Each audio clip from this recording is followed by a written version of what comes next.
हे viewers, good morning. सबको जय श्री राम, राधे राधे। कैसे हैं आप सब? दिन की शुरुआत हो गई थी सुबह के 4 बजे से और बस मैंने यहाँ पे अपनी फर्स्ट स्लॉट स्टार्ट करी थी। फर्स्ट स्लॉट में वही अपनी जियोग्राफी। ठंड बहुत ज़्यादा बढ़ गई है, आप सब भी अपना ख्याल रखिए। पढ़ाई के साथ साथ अपनी हेल्थ बहुत ज़्यादा ज़रूरी है, क्योंकि हेल्थ की कीमत मेरे से ज़्यादा कोई नहीं समझ सकता। कहता है ना, हेल्थ इज़ वेल्थ। और ये चीज़ें मैंने बहुत 3-4 महीनों से झेल रखी हुई है, तो मुझे पता है कि इसकी क्या वैल्यू है हमारे लाइफ में। इसलिए हर चीज़ को ध्यान में रखते हुए अपनी हेल्थ को भी कोई और नहीं देखेगा, हमें ही अपनी देख रेख करनी है। हमें अपने आप को बचाना है, चाहे ठंडी गर्मी बरसात जो भी हो। उस हर एक सीज़न में अपने आप को मौसम के हिसाब से डालना है। तो बस यहाँ पे अपनी फर्स्ट स्लॉट कंप्लीट करने के बाद से मेरे किचन के सारे काम हो गए थे। फिर मैंने अपनी सेकंड स्लॉट स्टार्ट करने बैठी थी, क्योंकि बड़ी वाली बेटी की भी विंटर वैकेशन चल रही है। ठंडी बहुत ज़्यादा है, तो 15 को उसका स्कूल जो ओपन होगा, तो दोनों को ही साथ में देखना होता है। इसलिए थोड़ा सा टफेस्ट हो गया है चीज़ें, क्योंकि उसकी भी विंटर वैकेशन की जितने भी होमवर्क वगैरह होते हैं, और जब वो घर पे होती है तो इन दोनों को देखना होता है। एक सोती तो एक जगती। आप सब समझ सकते हो कि कितना ये सब कुछ मैनेज करना मुश्किल होता होगा। लेकिन फिर भी अगर एक बार डिसीज़न ले लिया कि हाँ हाँ ठीक है, हमें ये करना है, तो मैं कल ही कही कि कोई भी चीज़ आपके सुख और दुख पे निर्भर नहीं होना चाहिए कि हम थक गए हैं या हार गए हैं। ज़िंदगी हमारी है, तो उसका सही निर्णय भी हमारे ही हाथ में है कि हमारे लिए क्या सही और क्या गलत है।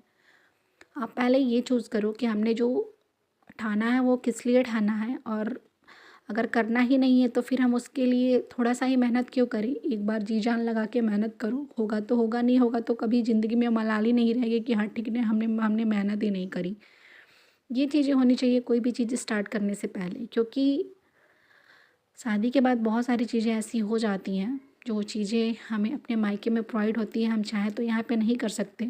और हम अगर दूसरों से जितना कम उम्मीद रखेंगे उतना ज़्यादा सही भी है, क्योंकि सबसे बड़ी बात है कि ये सारी जिम्मेदारियाँ आपकी हैं। बच्चे आपके हैं तो जिम्मेदारी आपकी है। और जो चीज़ें आप शुरू से सबको प्रोवाइड कर दिए हो ना, अगर एकाएक आप उससे पीछे हटना चाहोगे कि हमने पढ़ाई स्टार्ट करी, हमारे पास टाइम नहीं है, तो फिर आपकी पूरी जो मतलब कि घर की माहौल है सारी डिसबैलेंस हो जाएगी।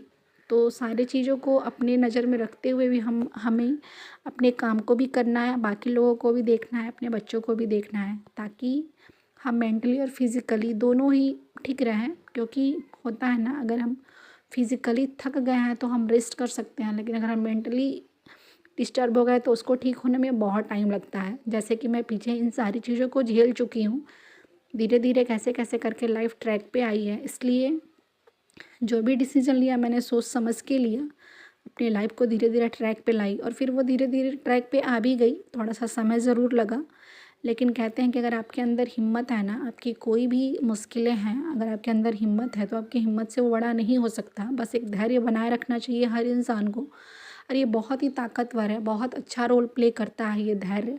मैं इस चीज़ को, एक होता है ना कि पहले तो कहानियों में सुना करती थी, लेकिन जब खुद की ज़िंदगी पे बीती तो समझ आया कि क्या होता है, उम्मीद क्या होती है, साहस क्या होता है, धैर्य क्या होता है। ये मेरे से ज़्यादा कोई नहीं समझ सकता। मैं अपने पीछे वाले ब्लॉग में बहुत बार आप सबके साथ शेयर करी हूँ कि जो चीज़ नहीं था आज वो मेरे साथ है, तो मेरे लिए बहुत बड़ी बात है। उम्मीद भी एक कोई चीज़ होती है, और एक आपका हिम्मत भी होता है कि हाँ ठीक है, भगवान जो भी करते हैं अच्छा ही करते हैं।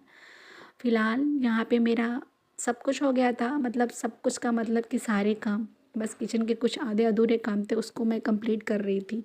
और वैसे ही धीरे धीरे सारी चीज़ें चल रही हैं। मैं आप सबको भी यही सजेस्ट करूँगी कि आप सब अपने लाइफ में हिम्मत रखो, धैर्य रखो। एक ना एक दिन वो दिन ज़रूर आएगा जिसे हम पाने की कोशिश करते हैं, और उसे पा ही लेंगे। फ़िलहाल आज के लिए इतना ही, तब तक के लिए बाय बाय, टेक केयर। आप सब अपना ख्याल रखिएगा। जय माता दी, राधे राधे।